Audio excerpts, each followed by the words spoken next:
नमस्कार दोस्तों, मैं मेहुल आपका एक बार फिर से स्वागत करता हूं अपने चैनल पर। तो आज का हमारा टॉपिक आपने पिछले लेक्चर में अगर देखा होगा तो हमने आपको बताया था कैपेसिटर के बारे में। कैपेसिटर होता क्या था, हमारा एनर्जी स्टोर करता था सिंपली। अब हमने एक चीज़ और जानी थी कैपेसिटर के अंदर कि कैपेसिटर जो था वो क्या करता था, opposes the voltage change which is known as capacitive reactance. Denote करते थे हम एक्सी से, आपको याद आया होगा। अगर नहीं पता आपको तो आप प्लीज़ पिछला लेक्चर हमारा देखिए। उसके बाद हमने आपको एक चीज़ और बताई थी कि कैपेसिटर कैसे करंट पर वर्क करता है। एसी करंट को वो पास होने देता है और डीसी करंट को ब्लॉक करता है। तो उसी आज हमें अपना नया टॉपिक शुरू करना था, सेल बैटरी। लेकिन कुछ एक चीज़ और बताएं हम आपको कैपेसिटर के बारे में, वो बहुत इम्पोर्टेंट है, जो बतानी ज़रूरी है। वो क्या है? Time constant. Time constant. तो आप लोगों को एक बात हम अगर बताएं तो यहाँ पर आप देखिए, हम मान लेते हैं एक सर्किट ले लिया हमने, ये सर्किट बना लिया हमने, और इसमें हमने एक हमारा क्या लगा दिया, कैपेसिटर। और कैपेसिटर के साथ साथ ये लगा लेते हैं कुछ यहाँ पर रेजिस्टेंस। इसमें हमने वोल्टेज दे दिया V, और मान लो यहाँ पर एक स्विच और लगा लेते हैं हम।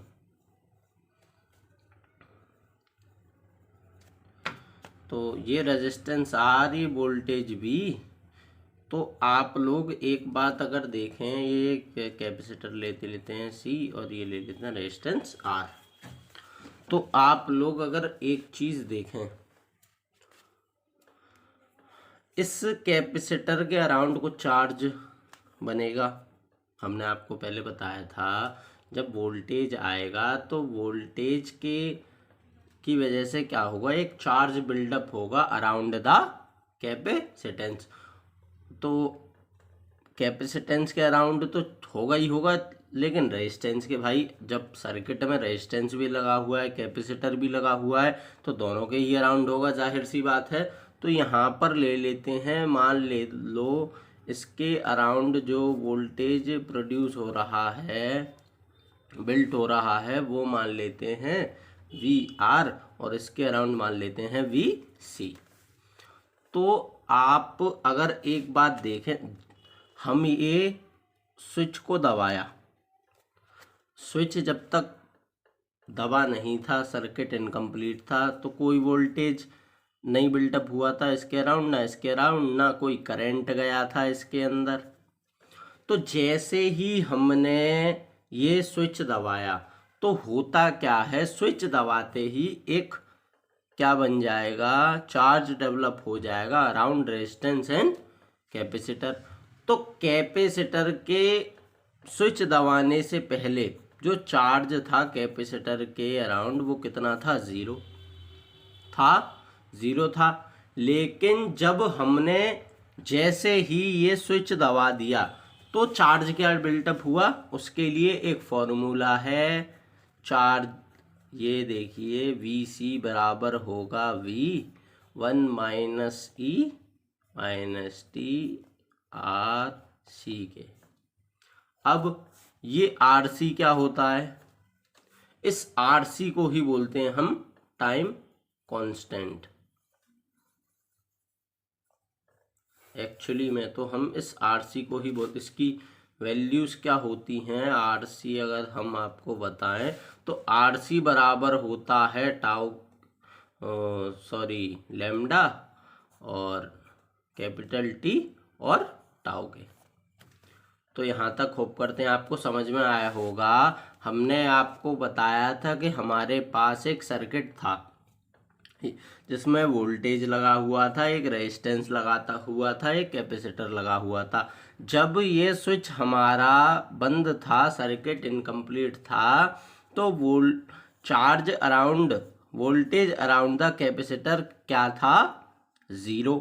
लेकिन जैसे ही हमने ये स्विच दबा दिया और सर्किट हमारा कंप्लीट हुआ तो VC वोल्टेज अराउंड कैपेसिटर क्या आया, V1 minus E minus T upon RC। और ये RC क्या है, टाइम कांस्टेंट। इसकी 3 वैल्यू होती हैं, कौन कौन सी, लैम्डा, कैपिटल T और टाउ।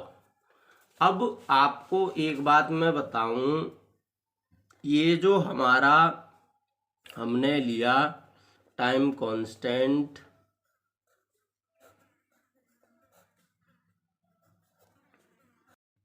ये किसके बराबर होगा, R इक्वलेंट, हमारे सर्किट में कितना R है, और कैपेसिटेंस, कैपेसिटर यूनिट कैपेसिटी या कैपेसिटेंस, एक ही बात बोल लीजिए, इन दोनों का इक्वलेंट। टाइम कांस्टेंट किसके बराबर होगा, R इक्वलेंट और C इक्वलेंट के। ये दोनों चीज़ें अगर हम निकाल लें, दोनों का इक्वलेंट अगर निकाल लें, टोटल रेजिस्टेंस और टोटल कैपेसिटेंस, तो हमें क्या पता पड़ जाएगा, टाइम कांस्टेंट। अब आप लोग एक बात उसे बताने से पहले, ये क्या था हमारा टाइम कांस्टेंट, टाइम कांस्टेंट था ये हमारा। तो आप एक चीज़ देखिए, टाइम की यूनिट क्या होती है, क्या होती है, तो आपको एक बात याद रखनी है, टाइम कांस्टेंट की यूनिट होती है क्या, सेकंड। पूछा जाता है, इम्पोर्टेंट है, याद रखिएगा, टाइम कांस्टेंट की यूनिट होती है सेकंड। आप लोग, और यहाँ से ये जो इक्वेशन आई थी हमारी, ये VC बराबर V अपॉन ब्रैकेट 1 माइनस ई अपॉन में माइनस T अपॉन RC, ये क्या था, चार्जिंग इक्वेशन। ये जो हमारी इक्वेशन आई थी, इसी को कहते हैं हम चार्जिंग इक्वेशन। अब ये चार्जिंग इक्वेशन क्या होती है, ये जब आया था, हमने आपको बताया था, जब सर्किट इनकम्प्लीट था, ये स्विच चालू नहीं था, तो VC किसके बराबर था, 0 के।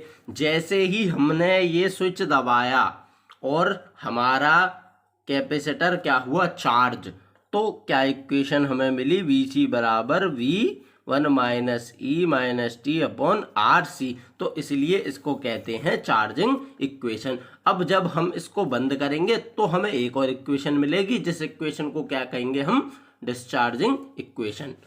अगर हम, भाई देखो, सिंपल सीधी बात अगर आप समझें, हमारा एक सर्किट इनकम्प्लीट है, हम उसको कंप्लीट करेंगे तो हमारा कैपेसिटर क्या होगा, जस्ट चार्ज होगा, तो उसके लिए इक्वेशन ये हो गई। और हम सर्किट को इनकम्प्लीट करेंगे, बीच में से तार काट दें, स्विच बंद कर दें, तो क्या होगा, डिस्चार्जिंग होगी, किसकी, कैपेसिटर की। तो ये हमें पता पड़ा चार्जिंग इक्वेशन किसकी, टाइम कांस्टेंट। ये बहुत इस पे न्यूमेरिकल्स आते हैं, आपको याद रखना है, इसको कहते हैं, मैं अलग से आपको लिख के दे देता हूँ, चार्जिंग इक्वेशन क्या होती है, VC बराबर V1 माइनस ई अपॉन में माइनस T अपॉन RC। ये आपको याद रखनी है, इसको कहते हैं चार्जिंग इक्वेशन।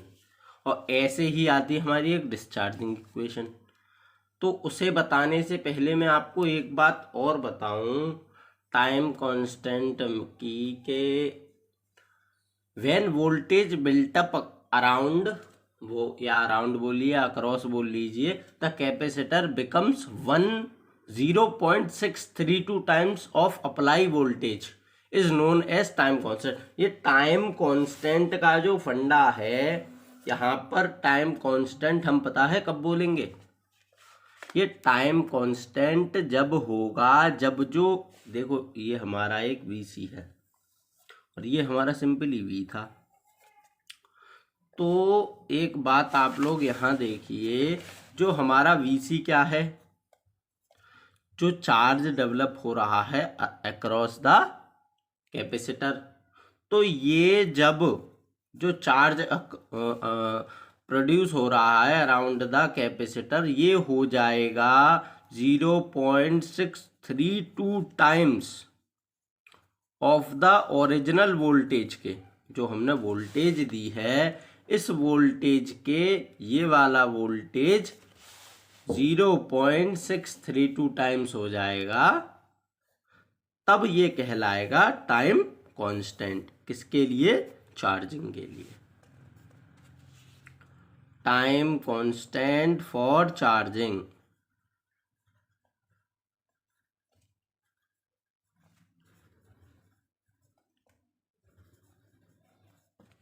तो होप करते हैं आपको, देखिए आप समझने की कोशिश करिए।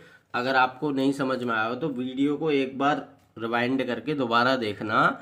ये फंडा बहुत ज़रूरी है, समझना ज़रूरी है। मैं आपको एक बार फिर से बता देता हूँ, वैसे तो आप रिवाइंड करके देख सकते हैं, लेकिन फिर भी टाइम कांस्टेंट हमें पढ़ना ज़रूरी था। टाइम कांस्टेंट होता क्या है, हमने आपको ऐसे समझाया। हमने एक सर्किट ले लिया जिसमें वोल्टेज लगा दिया V और एक लगा दिया हमने स्विच, एक दे दिया रेजिस्टेंस ना भी दो तो, अगर मान लो हमने एक रेजिस्टेंस दे दिया और एक दे दिया कैपेसिटर। अब हम एक बात जानते थे, हमने पिछले लेक्चर में पढ़ा था कि जब कभी भी हम वोल्टेज देते हैं अपने सर्किट को, तो एक क्या चार्ज डेवलप होता है अराउंड द कैपेसिटर या रेजिस्टर। कुछ भी चीज़ लगी हो, बल्ब लगा हो, कुछ भी हो, उसके अराउंड एक चार्ज डेवलप होगा ही होगा। तो ऐसे ही हमारे कैपेसिटर के अराउंड एक चार्ज डेवलप हुआ। जब हमने ये स्विच बंद कर रखा था, ये स्विच हमारा बंद था, चालू ही नहीं था, तो सर्किट था कैसा हमारा? इनकम्प्लीट। वोल्टेज जा ही नहीं रही थी, ना करंट जा रहा था। जब वोल्टेज नहीं तो करंट भी नहीं गया था। तो उसकी वजह से हुआ क्या, जो हमारा VC बराबर हुआ 0 के। भाई जब वोल्टेज ही नहीं है तो चार्ज क्या होगा? 0 होगा। अराउंड जो चार्ज बिल्डअप हुआ अराउंड द कैपेसिटर, वो क्या होगा? 0। अब हमने क्या करा, इस स्विच को जस्ट दबा दिया। जैसे ही हमने इस स्विच को दबाया, तुरंत क्या होगा कि यहाँ तक चार्ज पहुंचेगा और एक चार्ज बिल्टअप हो जाएगा अराउंड द कैपेसिटर। उस चार्ज को हम क्या कहेंगे? Charge VC। इसको हम क्या कहेंगे? VC। तो VC, इसी को कहते हैं हम चार्जिंग इक्वेशन। VC किसके बराबर होगा? V ब्रैकेट में 1 - E - T अपॉन RC। ये तो है हमारी चार्जिंग इक्वेशन, ये आपको याद रखनी है, बहुत इंपॉर्टेंट है। इसके बेस पर न्यूमेरिकल्स आते हैं। तो ये जो हमारा RC था, इस RC को ही क्या कहते हैं हम? Time constant. जिसे डिनोट करते हैं लैम्डा से, कैपिटल T से और टाउ से। अब जो ये टाइम कांस्टेंट होता है वो किसके बराबर होता है? सर्किट में R इक्वलेंट निकाल लीजिए, टोटल रेजिस्टेंस कितना है और टोटल कैपेसिटेंस कितना है, उसके बराबर होता है ये RC की वैल्यू। अब एक बात और, ये जो टाइम कांस्टेंट है इसकी यूनिट होती है सेकंड।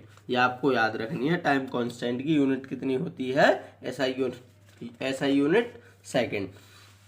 अब एक बात हमें पता पड़ी थी कि चार्जिंग इक्वेशन हमने निकाली थी, VC बराबर V ब्रैकेट में 1 - E - T अपॉन RC। अब एक बात हम आपको बताएं, टाइम कांस्टेंट फॉर चार्जिंग। जब हमने ये स्विच दबाया था तो किसके लिए दबाया था? चार्जिंग के लिए। अब time constant for charging, time constant जब हमने स्विच दबाया तो इसका मतलब क्या हुआ कि वोल्टेज पास हुआ किसमें से? हमारे सर्किट में से। उस वोल्टेज की वजह से करंट बना और उसकी वजह से क्या हुआ? रेजिस्टेंस और कैपेसिटर के अराउंड एक हमारा चार्ज डेवलप हुआ। तो इस टाइम कांस्टेंट फॉर चार्जिंग, इसके लिए ये कब होता है? Time constant for charging VC बराबर हो जाए जो हमारा चार्ज बिल्टअप हुआ है अराउंड द कैपेसिटर। चार्ज हमारा जो बिल्टअप हुआ है अराउंड द कैपेसिटर, वो हो जाए 0.632 टाइम्स किसके? जो वोल्टेज हमने अपनी सप्लाई में दे रखा था। तो जो चार्ज बिल्टअप हुआ है अराउंड द किसके कैपेसिटर के, वो हो जाए 0.632 टाइम्स ऑफ द वोल्टेज जो हमने सर्किट में नॉर्मली दी हुई है। तो इसी को हम कहेंगे टाइम कांस्टेंट फॉर चार्जिंग।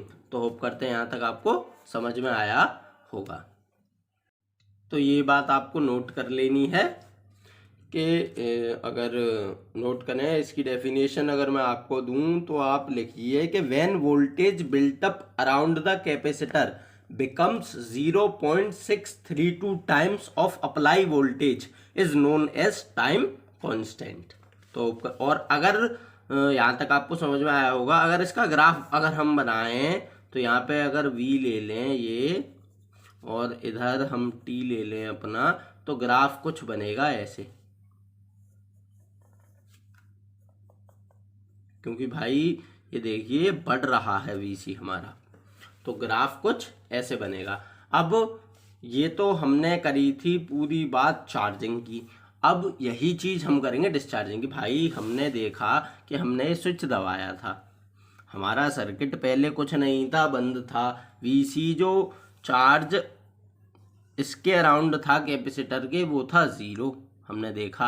अब हमने जैसे ही ये स्विच दबाया तो हमें एक इक्वेशन मिली, ये चार्जिंग इक्वेशन, कुछ चार्ज डेवलप हुआ अराउंड द कैपेसिटर के, तो वो ये था।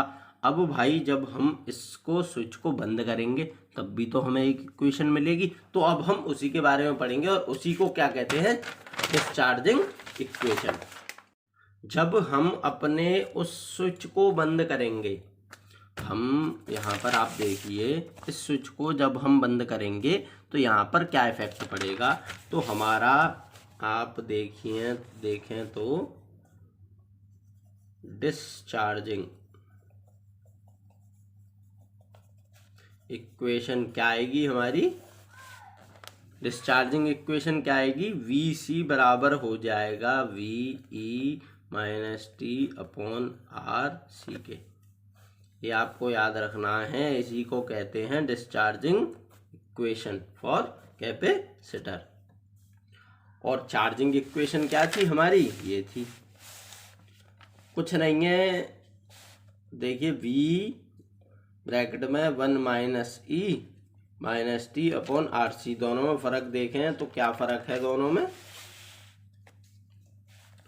फर्क देखिए आप, दोनों में क्या फर्क है, 1 माइनस में हटा दिया गया है। तो अब आपको एक बात बताएं, ये जो E था, ये E आप लोग कंफ्यूज हो रहे होंगे, ये E क्या है, ये E है एक्सपोनेंशियल।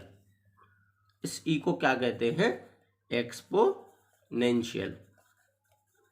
ये E कुछ नहीं है, खाली एक एक्सपोनेंशियल है।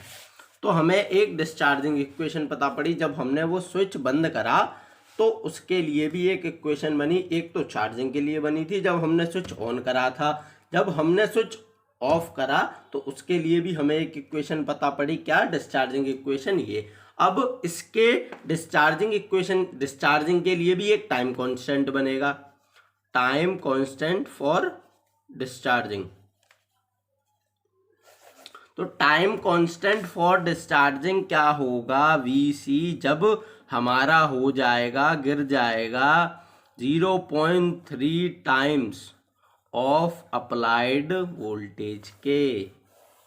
उसमें क्या देखिए, हमने एक वोल्टेज दिया था और ये था हमारा VC, ये चार्ज डेवलप हुआ था अराउंड द कैपेसिटर। अब ये जो चार्ज डेवलप हुआ है अराउंड द कैपेसिटर, ये गिर जाएगा 0.3 टाइम्स किसके, इस वाले वोल्टेज के। होप करते हैं समझ में आ रहा होगा आपको कि ये जो हमारा वोल्टेज है जो डेवलप हुआ है अक्रॉस द कैपेसिटर, वो गिर के हो जाएगा 0.3 टाइम्स ऑफ इसके। तो इसी को हम क्या कहेंगे, time constant for discharging. VC बराबर क्या है, 0.3 टाइम्स ऑफ ओरिजिनल वोल्टेज के। तो करते हैं आपको यहाँ तक समझ में आया होगा। और इसका हम ग्राफ बनाएं, उसका हमने देखा था चार्जिंग का ग्राफ, सॉरी हमने चार्जिंग का ग्राफ देखा था, अब ऐसे ही हम डिस्चार्जिंग का भी ग्राफ देखते हैं। तो उसका ऐसे बना था, इसका बनेगा, यहाँ वी लिया था हमने, यहाँ टी लिया था, इसका बनेगा ग्राफ कुछ ऐसे, और एक पॉइंट आएंगे इस पर ऐसे,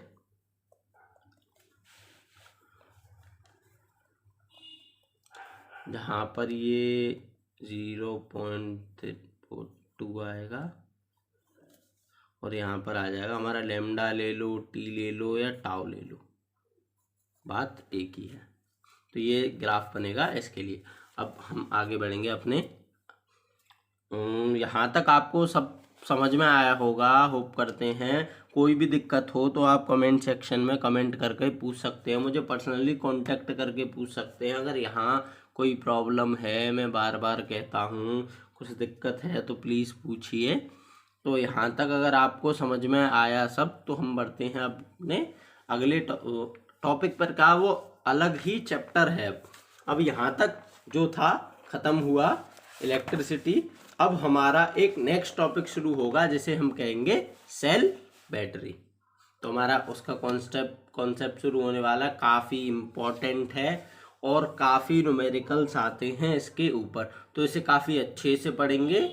आज हम उसके मान लीजिए थोड़ा ऊपर का बताएंगे, होता क्या है, कैसे, कौन से प्रोसेस लगते हैं, सिर्फ इतना बताएंगे। जो डीप में जाएंगे हम वो अगले लेक्चर, अगर इसमें बताने में लगा तो काफ़ी बड़ा लेक्चर हो जाएगा। तो देख लेते हैं एक मोटा मोटा सेल बैटरी हमारा एक्चुअली में होता क्या है।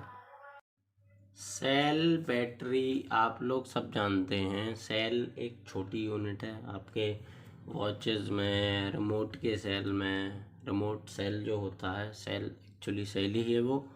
तो ये सेल आप लोग जानते हैं कहाँ कहाँ यूज़ होता है। और अब बैटरी की बात करें तो दो या दो से ज़्यादा अगर हम सेलों को जोड़ दें तो क्या बन जाती है हमारी बैटरी। तो होप करते हैं आपको समझ में, ये इतनी बात तो आप सब लोग जानते ही होंगे नॉर्मली, कि सेल एक छोटी यूनिट है और ज़्यादा सेल्स को अगर हम मिला दें, जॉइंट कर दें, तो क्या बन जाती है हमारी बैटरी। तो आप लोग एक बात देखिए, ये हमें सेल बैटरी का कॉन्सेप्ट, तो इफेक्ट अगर देखें हम, आप लोग जानते हैं सेल क्या होता है और बैटरी क्या होता है। सेल कुछ नहीं है, हमें वोल्टेज देता है, छोटी यूनिट है, और दो या दो से ज़्यादा सेल्स को हम मिला दें तो क्या बन जाता है हमारी बैटरी। अब ये करते, ये इनका जो इफ़ेक्ट होता है, इनके अंदर सेल और बैटरी के अंदर वो क्या इफ़ेक्ट होता है, केमिकल इफ़ेक्ट ऑफ करंट होता है। वो क्या होता है, केमिकल इफ़ेक्ट ऑफ करंट। तो इनके अंदर जो इफ़ेक्ट होता है वो क्या होता है, केमिकल इफ़ेक्ट ऑफ करंट। अब उसी केमिकल इफ़ेक्ट ऑफ करंट को हम लोग क्या कहते हैं, इलेक्ट्रोलाइसिस। अब आपको हम एक और कॉन्सेप्ट अगर बताएं तो वो क्या होगा, इलेक्ट्रोलाइसिस। अब ये इलेक्ट्रोलाइसिस होता क्या है, देखो भाई, सिंपल सी बात है कि सेल और बैटरी, सेल क्या है, वो एक छोटी सी हमारे वो मान लीजिए पावर हाउस है जो हमें वोल्टेज दे रहा है। अब उनको अगर हम ज़्यादा जोड़ दें, दो या दो से ज़्यादा जोड़ दें, तो वो क्या बना देते हैं, हमारी बैटरी। अब उनके ऊपर एक कॉन्सेप्ट जो अंदर चल रहा है सेल या बैटरी के अंदर, वो क्या होता है, केमिकल इफेक्ट ऑफ करंट। अब उस केमिकल इफेक्ट ऑफ करंट को हम लोग क्या कहते हैं, इलेक्ट्रोलाइसिस। अब इलेक्ट्रोलाइसिस आप अगर एक बात देखें तो आप लोगों को एक बात पता पड़ेगी, इलेक्ट्रोलाइसिस की आप बहुत से तो डेफिनेशन जानते होंगे, इलेक्ट्रोलाइसिस जानते होंगे कि एक्चुअली में होता क्या है। अगर जो भाई नहीं जानते इलेक्ट्रोलाइसिस क्या होता है तो उनको मैं बताऊं, इलेक्ट्रोलिसिस क्या है? एक प्रोसेस है in which electrolyte are broken into ions with the help of electricity. तो सीधे सीधे आप लोग कहते सकते हैं कि it is a process in which electrolyte is broken into its ion with the help of electricity. तो और आप अगर इलेक्ट्रोलाइट की ये डेफिनेशन आप पहले लिख लीजिए कि इट इज इलेक्ट्रोलाइसिस क्या है? It is a process in which electrolyte are broken into its ion with the help of electricity. अब मैंने पिछले लेक्चर में आपको बताया था कि इलेक्ट्रोलाइट होते क्या हैं। इलेक्ट्रोलाइट होते क्या हैं? कंडक्टिव फ्लूइड या लिक्विड कह लीजिए आप। जैसे इलेक्ट्रोलाइट की अगर मैं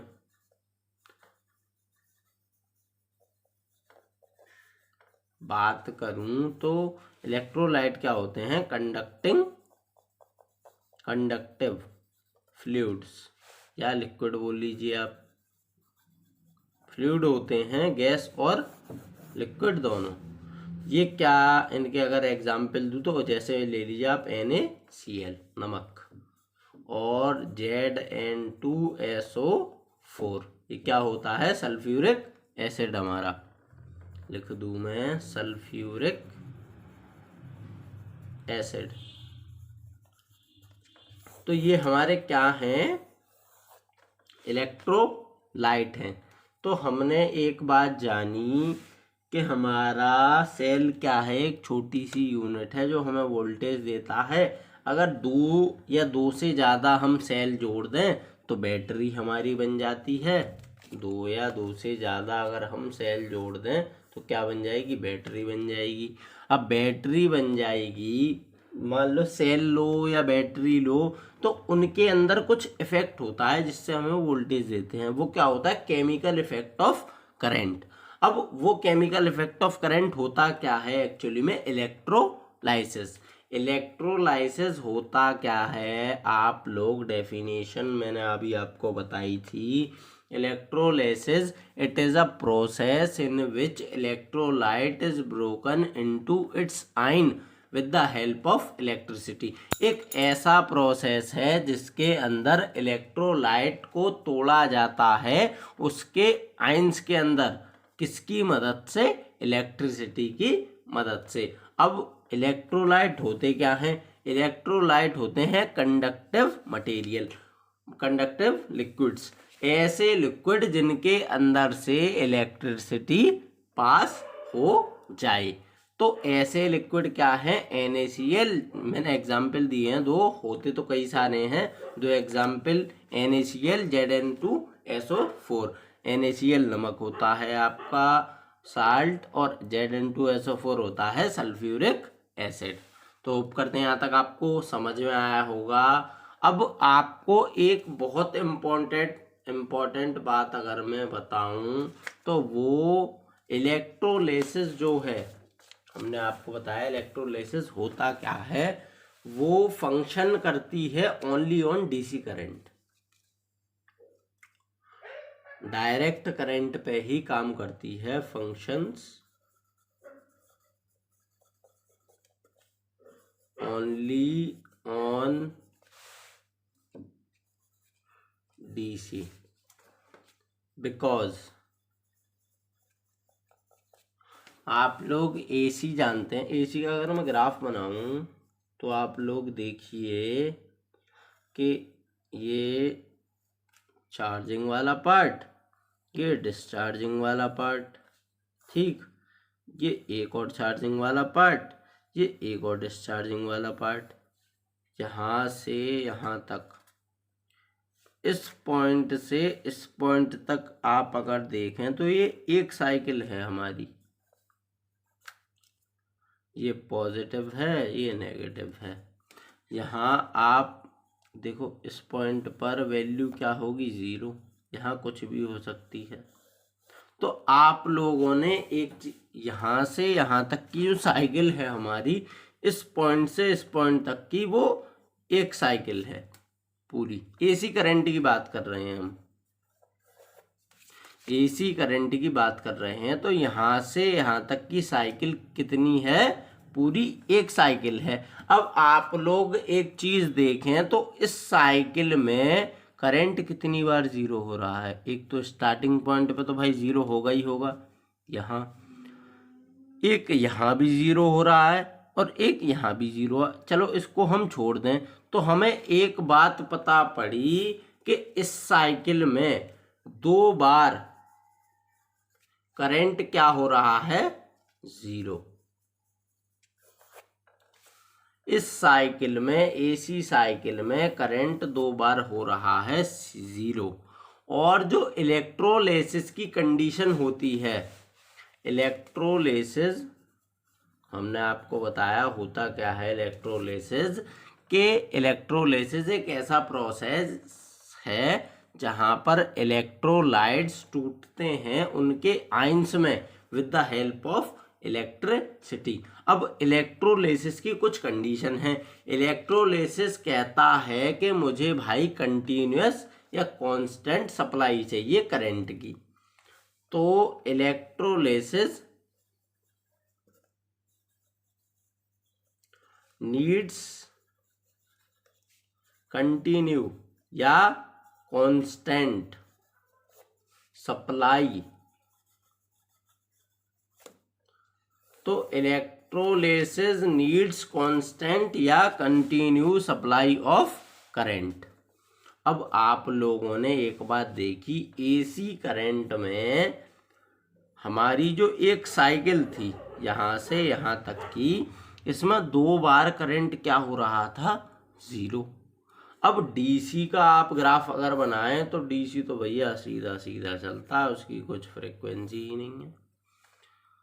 तो डीसी में ना तो करंट कभी जीरो होगा ना कुछ होगा, फ्रिक्वेंसी भाई सिंपल सी बात है।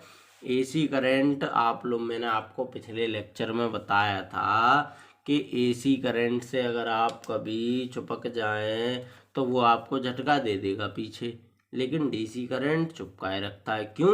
क्योंकि उसमें भाई फ्रिक्वेंसी नहीं है।